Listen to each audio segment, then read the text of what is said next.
I am aware that there's an election coming up. I've heard that. And ironically, when we agreed to come to the UK, that was before your Prime Minister called the snap election. So this is not intentional, my being here at this point. Yes, there are similarities. Here are the similarities as I see it, not being an expert on UK politics. What Corbyn has tried to do with the Labour Party is not dissimilar from what some of us are trying to do with the Democratic Party.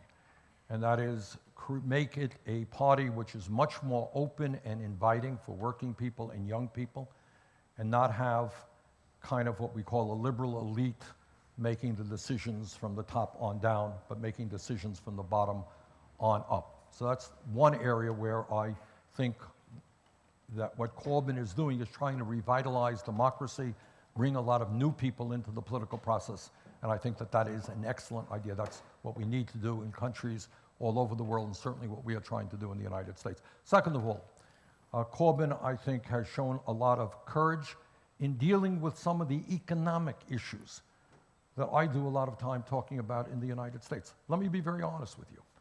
If I were to give a speech, for example, about women's rights, people would say, that's great, that's really important. If I were to give a speech about gay rights, people would say, that's great, Bernie, we need to fight homophobia. If I were to give a speech about combating racism, and in my country, a broken criminal justice system, people would say, that's great. We cannot tolerate racism or sexism or homophobia. And people respond to that. But what is harder for a variety of reasons for people to deal with is the fact that increasingly in this country, and Corbyn makes this point, and in my country, we are looking at oligarchic forms of government, where the people on top have increased power, have increased wealth, while the middle classes shrink, and while many people live in desperate poverty. That is an approach that makes certain people uncomfortable. They feel uneasy about that.